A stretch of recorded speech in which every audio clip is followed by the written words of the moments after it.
Good day, Crime Talk aficionados. It's Sunday, so that means we're here for the weekly recap of all the top stories of September 22nd, 2025. All the top stories, all right here in one location for you. Yes, you're welcome. Have a wonderful day. We'll see you next time. And remember, the Constitution matters. All right, lawyer.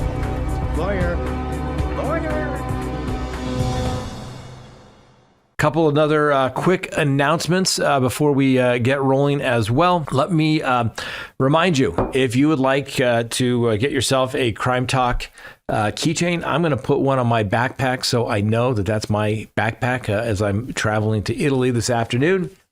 They're great. They're keychains. They're going to last forever. And they're really inexpensive. So go to the link below and order that up as well. Only $5, ladies and gentlemen. Go check it out when you go to the link also. And if you haven't got your baked in Colorado CBD dog treats, you know, if you love your animal like everybody does, you want to give them the best. CBD, right? They take out all the bad stuff and they give nothing but the good stuff. CBD dog treats baked in Colorado. Same page in the link below. And first, let's talk about the role of advanced DNA testing in identifying Brian Kohberger. So we've talked about this before, and this was a big deal. Everyone wanted to keep ignoring the DNA in the Brian Kohberger matter. Oh, it's still just a little trace DNA. Oh, you'd expect it to be there. No, you wouldn't. And your DNA wasn't there, nor mine, nor just about anybody else's, but his just happened to be on the knife sheath, him being referring to Brian Kohberger. So obviously back in November of 2022, the 4 University of Idaho students were fatally stabbed in their off-campus home there in Idaho. Now, a critical piece of evidence recovered from the scene was the leather knife sheath left beside one of the victims containing male DNA on its clasp. Now, this sample did not yield a match in standard law enforcement databases such as the Combined DNA Index System, or commonly referred to as CODIS, which typically identifies individuals or close relatives based on direct comparisons. So to advance the investigation, police transported the DNA sample to Ortham, a specialized forensic genetic genealogy laboratory in Texas. There, experts employed forensic-grade genome sequencing to construct a comprehensive genetic profile featuring hundreds of thousands of markers. Now, this method extends beyond conventional DNA analysis by enabling comparison with a distant relative in public genealogical databases, rather than relying on exact or immediate family matches, familial matches. So within 14 hours of receiving the sample, the laboratory generated the profile and identified key ancestral details. The individual was a multi-generational U.S. resident with Pennsylvania roots and a distinct Italian heritage. These characteristics narrowed the possibilities to just 2 families nationwide. Further, integration with investigative data, such as the suspect's presence in the area, ownership of a white Hyundai Elantra, a recent license plate change from Pennsylvania to Washington, and physical features like prominent eyebrows pinpointed Brian Kohberger, obviously the criminology doctoral student there at the Washington State University. Subsequent surveillance and additional DNA testing included a sample from discarded items at his house, and that confirmed the connection. Now, obviously, Kohberger was arrested in December of 2022 and charged with the murders. And then in July, he pled guilty and received a life sentence. In fact, 4 consecutive life sentences without the possibility of parole. Now, the defense challenged the admissibility of the genetic genealogy evidence, arguing it violated constitutional protections and seeking to exclude expert testimony from the laboratory. They also highlighted unrelated DNA traces at the scene, such as profiles under a victim's fingernails and on other items, suggesting potential contamination or even transfer. However, the forensic experts emphasized the probative value of the sheath DNA, noting its direct association with the weapon distinguishes it from incidental transfers common in shared living spaces. The court upheld the evidence validity, obviously, and obviously the DNA contributed to the fact that Brian Kohberger decided it was in his best interest to take a plea. So this case underscores the transformative potential of forensic genetic genealogy in solving crimes where traditional methods are going to fall short. By reconstructing extensive family trees from partial matches, it facilitates identification even for first-time offenders who don't have any prior criminal record, which would have resulted in their DNA being taken. Now, Ortham's technology has resolved other high-profile cases, including the identification of Rachel Marin's assailant and the remains of the Gilgo Beach victim, Karen Vergata, after decades where it went unsolved. Now, despite its efficacy, access to this testing remains limited due to funding constraints as it receives no federal support. So law enforcement agencies in some jurisdictions may lack resources to utilize it, potentially delaying justice. Now, advocates, include the victim's family and laboratory representatives, are pushing for broader implementation to ensure equitable application across all types of cases. Now, Stacy Chapin, Ethan's mother, has collaborated with Ortham to promote this goal, highlighting how the rapid DNA analysis not only brought closure, but may have prevented further harm by expediting Kohberger's capture. In summary, the precise DNA profiling and the genealogical mapping in this investigation exemplifies how advanced genetic techniques can bridge gaps in evidence, holding perpetrators accountable and enhancing public safety. Now, ladies and gentlemen, this technology is getting more and more incredible. Yes, there are great privacy concerns that are going to have to take place, and perhaps even regulation and laws, even though who likes more regulations and laws? But if you submit your information out there, you submit it to the world. If there are no limitations on it, guess what? They can use it, they can sell it, they can do whatever they want. So you got to be careful of that, obviously, if you're going to put it out there. But this DNA has literally come so far. When I first started practicing law, there were hearings, Daubert hearings, on whether we could trust DNA. And now it just comes in automatically because it is so widely recognized and, for the most part, accurate.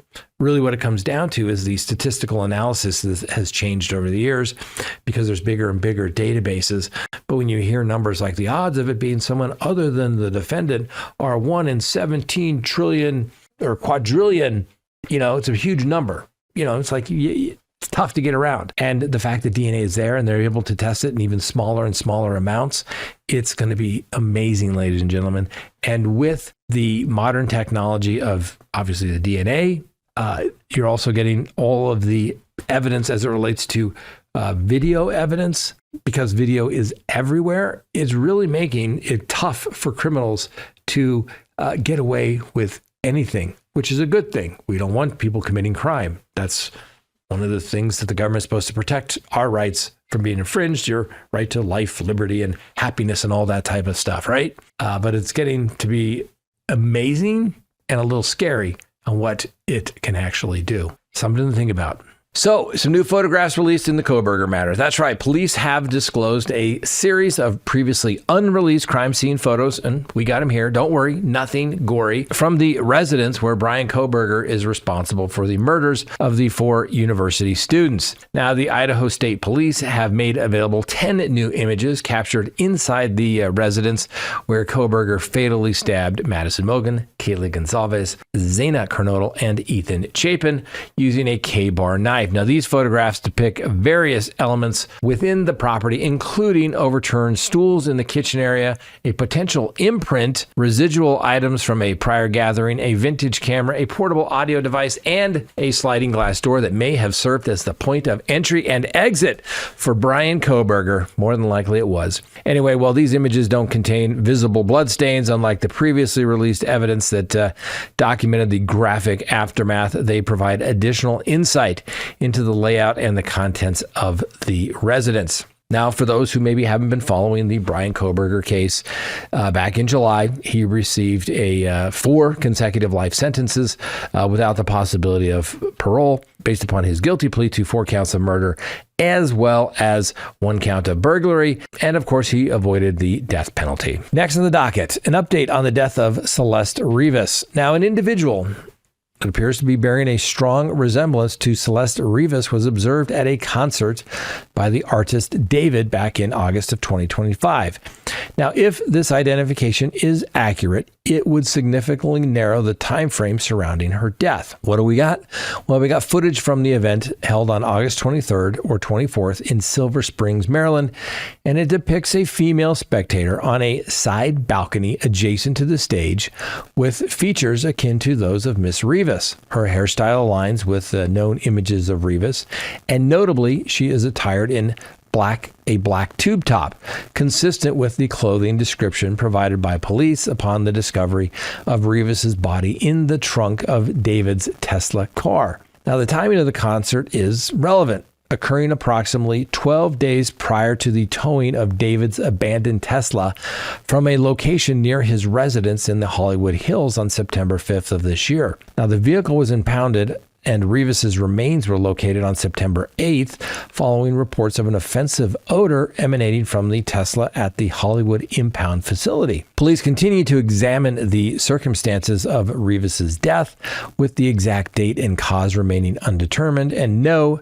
suspects publicly identified at this time. Now, in a related development concerning the David case, sources with law enforcement have disclosed that the 15-year-old female found deceased in the trunk of the singer's Tesla had a history of fleeing from a challenging domestic environment and possessed counterfeit identification documents. Now, Celeste Rivas, whose remains were recovered early in September, had been listed as missing on several occasions by her family. Now, detectives from the Los Angeles Police Department, the Homicide Division, are reconstructing her background to ascertain the events preceding her demise. Now, according to the investigation sources, substantial indications point to a dysfunctional household, which likely contributed to her repeated runaways from the house. One reported episode occurred on March 19, 2024, when Rivas's sister examined surveillance recordings at a liquor store near her school bus stop in an effort to locate her after the absence.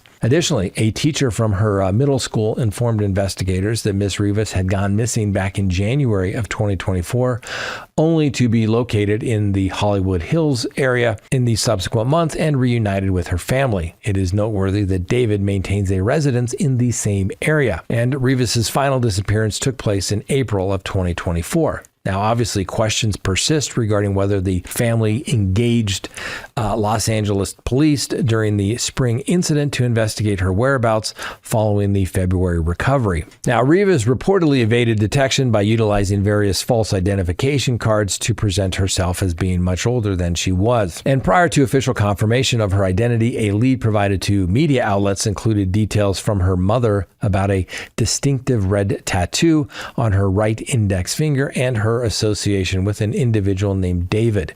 This information assisted homicide detectives in verifying her as the victim. Now, as of September 24th, today, the Los Angeles Police Coroner's Office has authorized the release of Rivas's remains to her family, and the body was identified after the Tesla was transported to an impound yard one day before what would have been her 15th birthday. Officials noted advanced decomposition, suggesting the remains had been in the vehicle for a somewhat extended period of time, and Rivas had been formally reported missing since May of 2024. Now, in the preceding week, law enforcement searched David's Hollywood Hills property, seeking traces of blood related to the investigation. Now, as of this date, no formal charges have been filed against David, whose legal name is David Anthony Burke. And photographic evidence has emerged showing David and the deceased adolescents together in a green booth at an establishment with a camera flash visible in a background mirror. David appears in a black shirt featuring a white spider design similar to attire worn in a prior image with another public figure back in 2023. The pair appears to display familiarity with each other in the photograph. Further connections include a January 2024 online stream featuring both individuals, during which Rivas prompted David to respond to an audience inquiry. Online observers have highlighted a 2022 rock video for David's track Romantic Homicide, which features a female participant who resembles Miss Rivas. Additionally, a December 2023 unreleased demo titled Celeste Demo Unfin contains lyrics describing attributes such as a name tattooed on the chest, a scent reminiscent of cigarettes, and elements suggesting an intimate relationship, and it remains unconfirmed whether these references pertain directly to Miss Rivas. The plot thickens on this one, ladies and gentlemen. Why was this guy not concerned about his car? Apparently this woman, allegedly, was familiar with this David. Did he not think it's odd that he couldn't find her? She's attending concerts with him, helping him with streams, but then just disappears and no concern? The plot thickens. Next on the docket, Luigi Mangione. That's right, a federal judge finds that the DOJ officials likely violated the rules in the Luigi Mangione murder case. That's right. A U.S. District Court judge has determined that several Department of Justice employees appear to have infringed upon a procedural rule designed to safeguard the rights of a fair trial for Luigi Mangione, the young man charged with the December 2024 murder of the United Healthcare CEO Brian Thompson. This ruling stems from public statements linking Mangione to unrelated acts of political violence, which defense attorneys argue have irreparably biased the proceedings.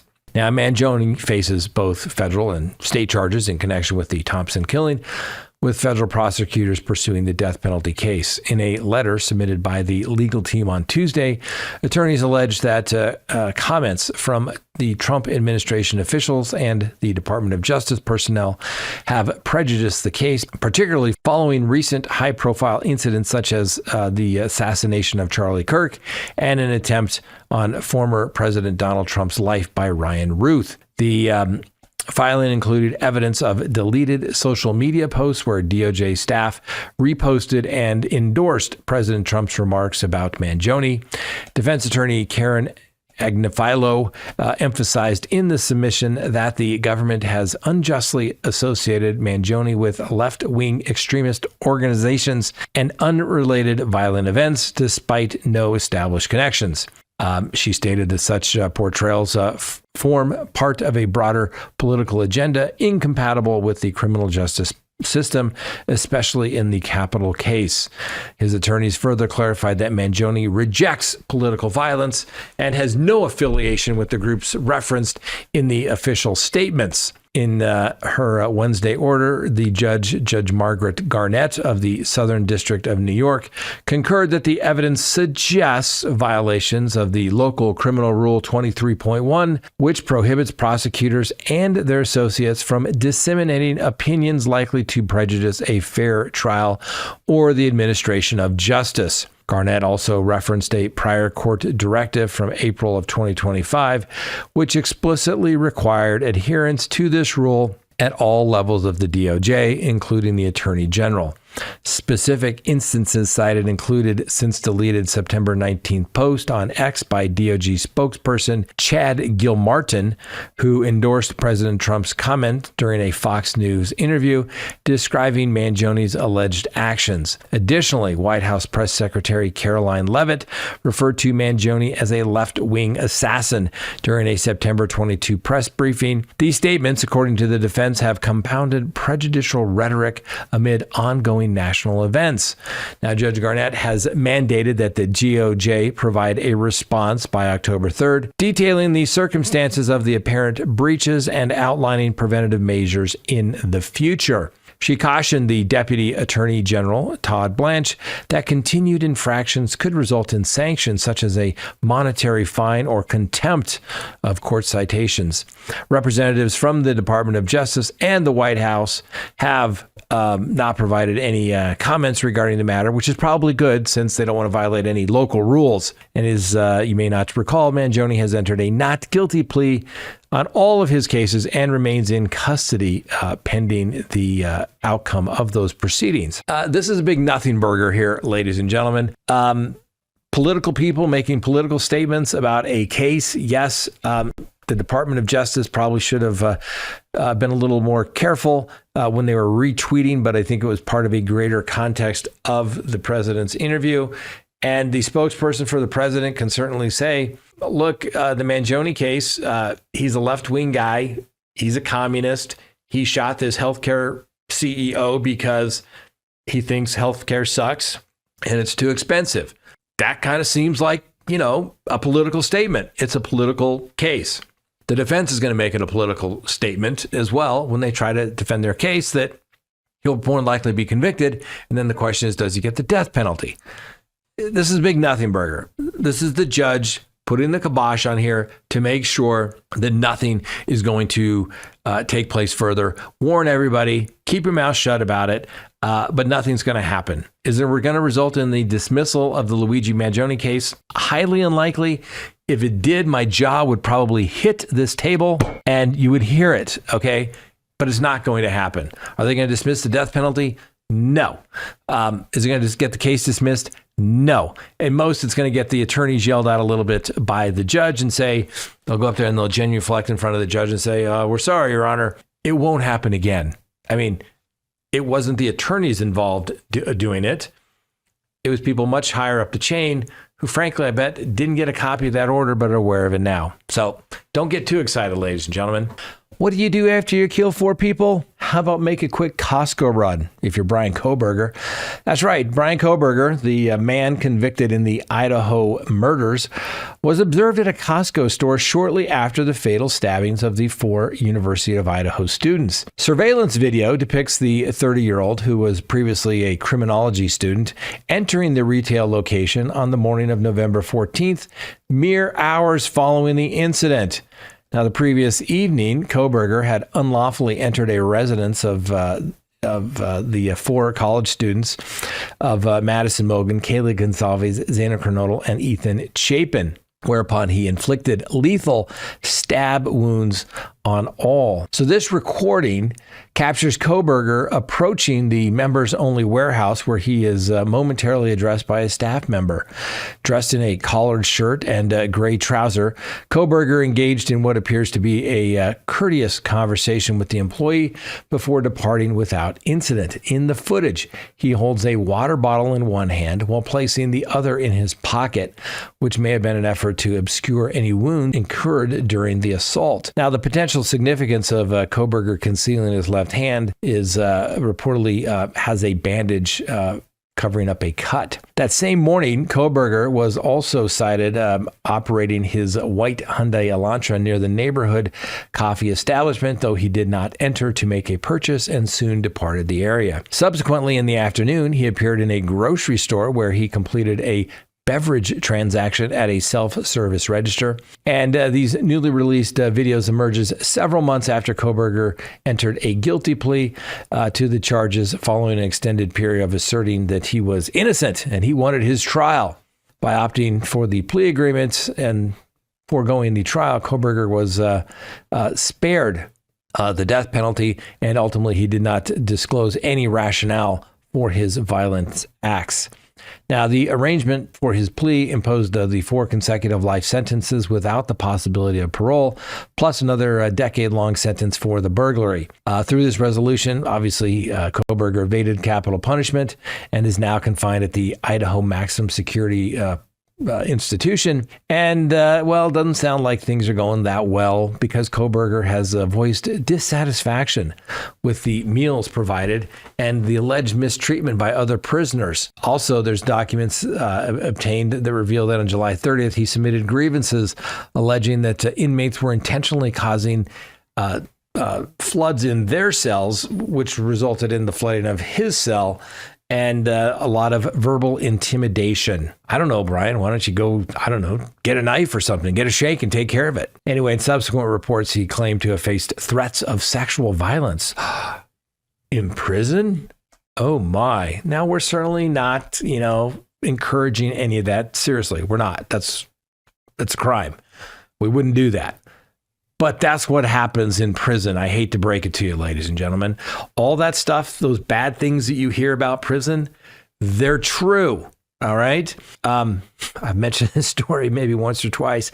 I was going years and years and years ago, going through, client, and all of a sudden there's this sexual offense on this guy. And this guy was like, some, big dude. And I'm like, oh, there must be a mistake on your criminal background, man. There's no way that this doesn't make sense. sexual assault? And he looks at me, he goes, yeah, raped the dude. I'm like, oh, okay, well, we'll just leave it at that. So, that stuff is true. That stuff is true. I have other clients that I said, what do you guys do to pass time? He goes, oh, we were at the place where all the chili-mos or the child molesters were, and they would beat them up in their spare time. It's real. All right. Does it happen every day? Yes, it does. Does it happen to the new guy? Yes. Do they want to see paperwork to see what your charges are? Yes. Okay. So just speak, it's reality. It's not going to be a pleasant time for Brian Kohberger until he's the old man on the cell block. For now, he's the newbie, and they're going to make life miserable for him. Not to mention, he was a high profile guy accused of killing women. Not cool. So yeah. And as we close up, access to the investigative documents and images from the crime scene remain restricted, following legal action by the victims' relatives to maintain their confidentiality.